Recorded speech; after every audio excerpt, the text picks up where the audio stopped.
Bismillahi, Assalamualaikum warahmatullahi wabarakatuh. Terkait permasalahan ini kami masih melihat urgensi penelusuran kasus di Dinas Pendidikan Kecamatan Tambaromo. Adapun waktu ini ada unsur-unsur kontentius yang harus kami sampaikan, ya. Dalam hal ini adalah terkait kronologi atau rangkaian kejadian dalam rangka untuk tabayun atau dalam rangka penemuan kasus. Unsur-unsur kontentius yang dimaksud adalah kenapa sampai dengan sekarang tidak ada upaya lain atau apapun yang dilakukan oleh Dinas Pendidikan Kecamatan Tambaromo, misalkan sanksi pemutasian, sanksi yang diambil atas permediasi, dan harusnya kasus ini sinkronisasi dengan kepolisian. Kedatangan kami ke sini, ke Dinas Pendidikan, pertama-tama ini untuk bersilaturahmi dan meminta data soal kebenaran perkara.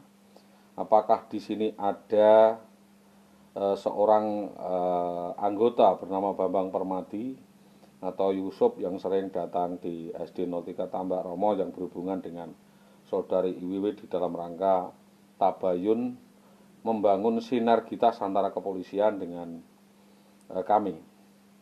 Tak lupa juga saya sampaikan kepada Bapak AKP Sahlan untuk dapat memberikan petunjuk masukan, saran, dan petunjuk kepada kami di dalam memuat pemberitaan dan informasi tentang keberadaan Bambang Permadi pada tahun itu, apakah benar, jangan sampai ada hal atau kata-kata yang kiranya dapat merusak citra, martabat kepolisian atau Polri. Untuk itu, jika ini pemberitaan harus selektif di dalam penyampaian informasi, tentu kami akan memberi masukan yang positif. Saya sangat berterima kasih sekali atas kunjungan-kunjungan ke kantor yang mau berkunjung ke Polsek sini dan bermitra juga bersinergi di dalam hal pemberitaan informasi yang sekiranya dapat mengangkat citra dan martabat Polri.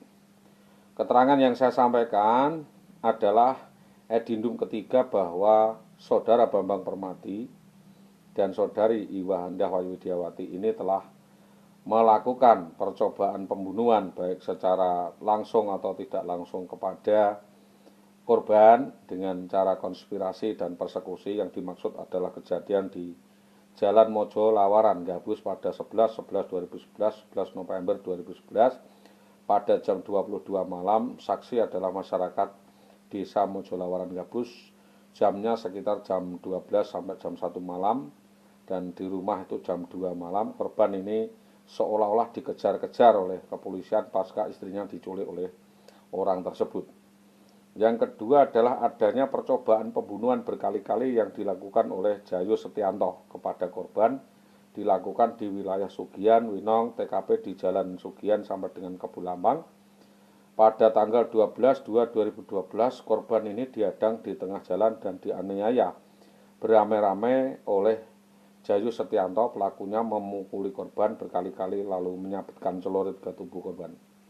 Percobaan persekusi oleh orang atau massa yang dikenal di Desa Karangwetan sekitar tanggal 15/3/2012, kejadian di Dusun Dukuh Kopek, Desa Karangwetan, Pucak Wangi. Menurut pengakuan keluarga, ada memang preman atau eksekutor yang disampaikan saksi RT Surise Sali Jumratul Inayah. Memang sudah ada perintah untuk menghabisi nyawa saudara Didik oleh preman. Selain itu ada hal-hal yang bersifat lainnya. Atas laporan ini kami meminta keseriusan beberapa pihak terkait kronologi, konsensus persekusi dan penculikan, perampasan dan premanisme di Jalan Mojo Lawaran Gabus yang menimpa Dede, yang berbuntut panjang saling lapor dan tidak selesai hingga sekarang. Korban yang adalah suami daripada korban, jadi satu keluarga ini korban kabeh, terus melakukan penelusuran kasus atas kaburnya Iwiwi dari rumah 11/11/2011, di mana Iwi bermain watak yang selalu mencari alasan pembenar untuk kabur dari rumah dengan alasan alat kelamin suaminya tidak memuaskan dan sebagainya, sehingga lalu merekayasa kasus persekusi di Jalan Mojolawaran Gabus, dan hal-hal yang tak wajar pun dilakukan. Seiring dengan hal itu, dengan alasan yang sama, alibinya adalah pasca kabur dari rumah dengan cara persekusi itu sendiri, upaya itu dilakukan yang pada intinya adalah memeras suami sendiri, ya, untuk dapat dinikmati dengan kekasih gelapnya atas nama BP selama kabur itu tadi. 12 tahun kabur, ya, ini 10 tahun kabur, tidak diketahui tempat tinggalnya. Melalui sindikat diketahui melakukan kumpul kebo dengan Bambang Permati di rumah perumahan, ya, Gria Lestari nomor 26 Gabus. Petugas Polsek Tambak Romo untuk merapat ke sana. Keterangan dari Supawatin, Iwe disekap di rumah Dukun Cabul Sri Tomo Tambak Romo sebagai bahan meminta tebusan dan hal-hal lainnya. Kami meminta kepolisian serius untuk mengungkap kasus ini karena kasus ini adalah kasus sindikat. Maka keperluan itu sangat penting dari Mabes Polri. Kami meminta Mabes Polri untuk turun langsung ke Pati dalam rangka pengungkapan kasus kejahatan ras dan persekusi di wilayah Mojolawaran Gabus tersebut. Maka dari itu, keterkaitannya dengan kasus tersebut adalah hubungannya dengan Supawatin, oknum kepala sekolah yang mengingkrahkan hubungan perkawinan dengan meminta inah kepada saudara didik 2 tahun untuk tidak dihubungi. Ini ada 2 tahun dengan syarat Supawatin pun menerbitkan surat utang ke BPD Pati Kota yang ditandatangani senilai 20 juta dan lalu meminta tanda tangan kepada korban sebelum tersangka IWW melarikan diri dari rumah korban. Korban ditipu daya dibawa ke BKK Pati dalam keadaan semrawut. Selanjutnya saudara IWW ini menipu daya membuat kwitansi seolah-olah ditandatangani oleh Ibu Asyastuti. Ada sebuah nota jual beli fiktif, menerbitkan surat utang fiktif senilai 400 juta di kwitansi yang ditandatanganinya sendiri oleh tersangka, seakan-akan telah terjadi jual beli tanah antara Ibu Asy dengan IWW untuk mengucurkan kredit di sejumlah bank. Begitu dapat uang, saudari IWW ini sengaja menghilang atau minggat. Kasus setelah 4 tahun berjalan, saudara IWW minggat. IWW mengingkrahkan hubungan perkawinannya sendiri dengan menerbitkan SK gugat cerai bersama-sama dengan atasannya. Undangan gugat yang dikeluarkan kepala sekolah atas nama Sunarto, Dahlan Istanto, dan lain sebagainya tidak disampaikan dengan cepat tetapi terlambat menerima. Yang selanjutnya tersangka IWW ini melakukan modus pencurian barang, benda, surat berharga untuk membuat mengecoh kasus dengan cara menangis-nangis, membujuk-bujuk, menghasut orang lain untuk menolong dia meminjamkan sertifikat atau sejumlah barang atau memberi uluran tangan orang lain untuk permufakatan jahat dengan RT RW lurah terkait dengan saudara korban dan Hanifah Samyono, saksi.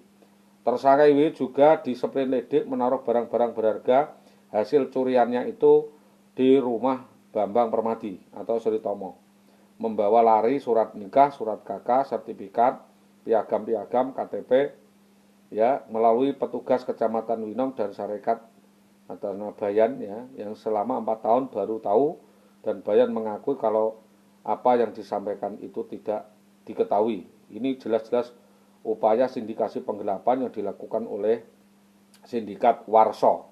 Jelas adalah permufakatan jahat yang dilakukan dengan cara konspirasi, baik konspirasi dari pihak tertentu di Desa Karangkonang maupun dari Tambak Romo. Kami meminta kasus ini diungkap terkait dengan manipulasi data perceraian atau alasan perceraian yang tidak masuk akal, melakukan serangkaian perbuatan kriminal pidana kejahatan berupa penipuan, pencurian, penggelapan, manipulasi dan penerlantaran hak, alas hak, insentif tunjangan berkelanjutan, dugaan lain melakukan aksi pelakor, perselingkuhan masif dengan orang-orang tertentu.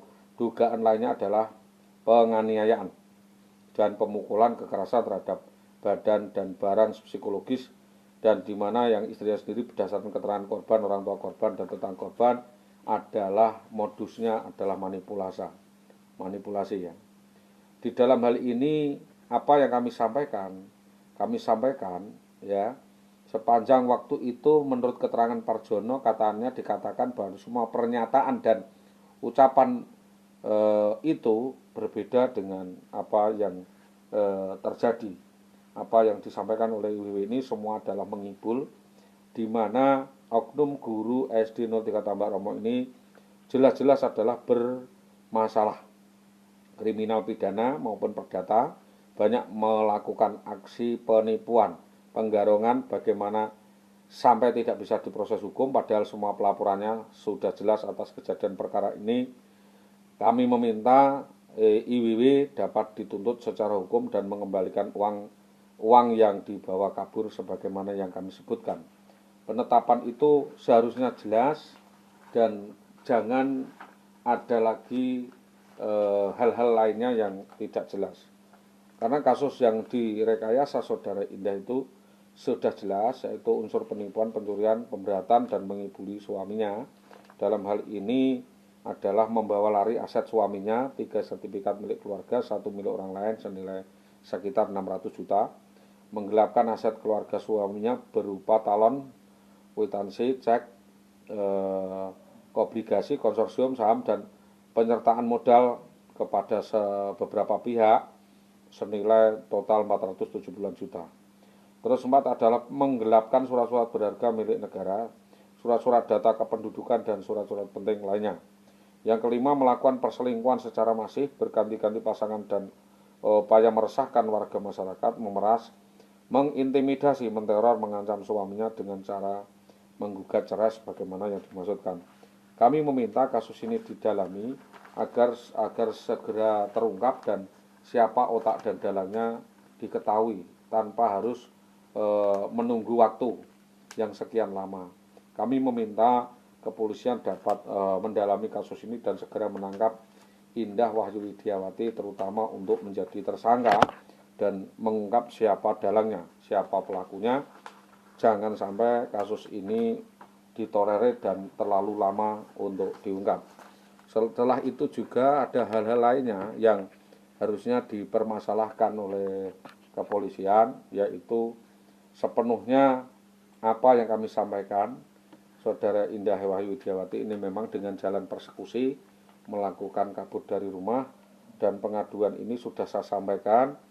Semestinya Dinas Pendidikan Kabupaten Pati dapat mengambil langkah-langkah, ya, mengambil langkah-langkah baik itu langkah-langkah administratif, langkah-langkah hukum, dan langkah-langkah lainnya sehingga apa yang kami mintakan kejelasan ini tidak berhenti di tempat. Selain itu, ini adalah sebuah pandangan yang harus dihayati karena ini adalah gross hipotek, perceraian bermasalah, pegawai negeri sipil. Di dalam prakteknya dunia pengadilan atau dalam proses pengadilan sudah memakan waktu lama 6 tahun ini. Maka di dalam pengadilan berbeda dengan dunia maklar atau dunia usaha, mestinya memerlukan keahlian khusus untuk memutuskan sengketa-sengketa khusus di dunia usaha, kepegawaian, asuransi, perjanjian, dan dunia usaha, maklar, perkawinan, perceraian, kekeluargaan, dan sebagainya, termasuk overspell dan delik aduan. Semua itu tidak dihayati oleh para pemangku kepentingan, hakim, pejabat, maupun penegak hukum. Maka dalam hal ini kami beri pandangan prosedurnya sama, yaitu menyampaikan somasi, ya, somasi dulu permohonan pelaksanaan putusan. Dengan demikian gross hipotek itu tidak perlu untuk dibuktikan lagi atau karena menjadi wan prestasi. Gross itu harus dianggap wajar dan benar, dan apa tuntutan yang ada di dalamnya itu adalah kasus hukum, terkecuali kalau ada bukti sebaliknya, putusan perceraiannya sah, maka gross itu terjadi dengan sendirinya. Karena keputusan hakim kadang kala juga tidak bisa mengikat. Maka pelaksanaan putusan ini adalah mengungkapkan, ya, bagian-bagian tertentu dari harga-harga yang harus terbayarkan. Apakah harus dibayarkan secara langsung dengan tujuan untuk memenuhi putusan atau kepentingan pihak-pihak lainnya, atau dengan tujuan untuk segera memenuhi keputusan itu guna memenuhi kepentingan daripada pihak-pihak yang dimenangkan, termasuk sita jaminan, sita administrasi, area sita, dan sita material. Maka untuk dapat memenangkan atau meluruskan kasus ini bisa menjadi one prestasi, harus ada sita yang dibekukan atau harus ada kekayaan yang dibekukan. Terlebih adalah eksekutorial bayaran yang dilakukan oleh saudara IWW untuk dibekukan atau disita dulu sebagai objek penyitaan yang didasarkan atas titel eksekutorial jabatan. Putusan dari P4P dapat dimintakan pelaksanaannya kepada pengadilan negeri setempat, yaitu PA-PAD.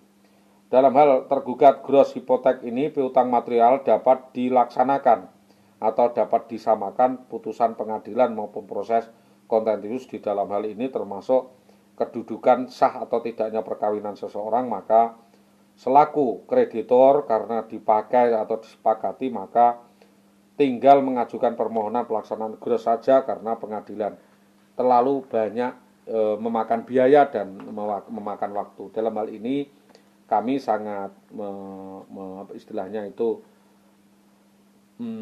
menanggapi positif pola atau yang ditunjukkan Kapolri tentang presisi tersebut. Sekitar 2013 kami sudah melakukan kunjungan di SD Tambak Romo, namun saudara IWW ini berakting seolah-olah tidak kenal dengan saya dan mengusir saya bersama-sama dengan Dahlan Istanto secara hina dan menghinakan, sehingga kami pergi dari kawasan SD Tambak Romo sekitar 2013, dan saudara IWW ini bermain watak seolah-olah tidak mengenali saudara Solihuddin, lalu tenggang langgang dan enggang kangkung dan menyembunyikan dirinya.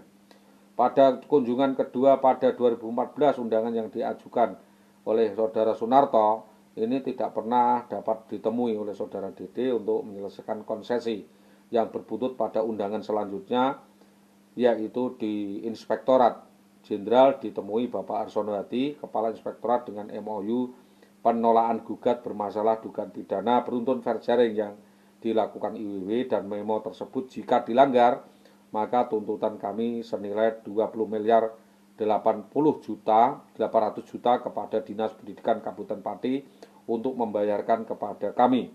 Kunjungan yang ketiga kami ditemui saudara Subagi, ini pengawas yang secara arogan, anarkis. Subagi ini sama sekali tidak menggubris, tidak pernah mendengar keluh kesah atau aduan korban. Subagi justru mengatakan tidak tertarik untuk berbicara dengan saya, dan akhirnya berakhir dengan kerenggangan. Jadi saudara Subagi ini menganggap kasus ini sudah selesai dan sudah berndikai gitu istilahnya, silakan tanya. Pada kunjungan keempat ditemui saudara Karyadi 7 Mei 2018, juga tidak ada titik temu, dan Karyadi mengatakan bahwa dia seorang pengacara, sehingga secara normatif kami menghormati bahwa saudara Karyadi menolak bahwa tidak ada pendapatan gaji, seandainya nanti ada akan dikemanakan. Saudara Karyadi salah menantang persepsi sehingga tidak memahami apa yang kami pertanyakan. Yang kelima adalah kunjungan kelima, Sutopo siap berjanji, ya, siap atau berjanji akan mengusahakan, tapi kembali pada belakangan saudara Sutopo ini mengingkari cuci tangan, cuci kasus bagaimana halnya sebelumnya, yaitu 15 Mei 2018. Maka sekitar bulan Oktober 2013 di Satreskrim Polres Pati, atas dasar aduan yang tidak berdasar itu dilakukan pihak-pihak yang diduga adalah suruhan saudara IWW. Di antaranya dilaporkan oleh saudara Parsen, Giman, dan IWW atas berbagai penipuan sapi dan penggelapan yang lainnya yang dilakukan oleh pihak-pihak di Desa Karangkonang. Maka kami menangkap dan mengkondisikan 2 minggu ditahan di Makobrimob, namun karena kurang bukti dan tidak memenuhi unsur, kami diseminasi di mana pelapor diproses hukum di luar hukum. Lalu terpaksa saya melapor lagi, somasi semua kondisi saya yang terjadi, yang saya alami. Saya seolah-olah dipreteli atau dipersekusi, dibawa ke Hotel Kurnia. Waktu itu ditanyai 12 orang mengaku Mabes Polri atau kepolisian. Ada salah satu diantaranya namanya Yusuf. Lalu saya juga disekap di perumahan Polsek di utara, lokasi utara daripada Makobrimob. Ya, Makobrimob di utaranya itu perumahan Brimob beberapa hari. Lalu kami dibawa di Mini Baru, lalu kami dibawa ke Permata, terus terakhir diajak ke LI itu ya oleh orang yang mengaku polisi tadi. Dan kami tidak tahu kelanjutannya karena itu adalah kasus tertentu yang tidak kami setujui. Manajemen selanjutnya adalah langkah-langkah penyelesaian yang harus ditempuh akibat beberapa perbuatan yang dilakukan oleh IWW ini adalah tuntutan akibat penterlantaran berlarut-larut oleh Dinas Pendidikan Kecamatan Tambak Romo yang dengan sengaja menyengsarakan orang yang tak berpenghasilan, sakit-sakitan, komplikasi depresi. Tuntutannya adalah denda sita material area sitai. Yang kedua adalah denda material akibat proses hukum yang berhenti untuk menarik tuntutan dan untuk penterlantaran itu sendiri. Yang ketiga adalah langkah-langkah kami adalah meminta denda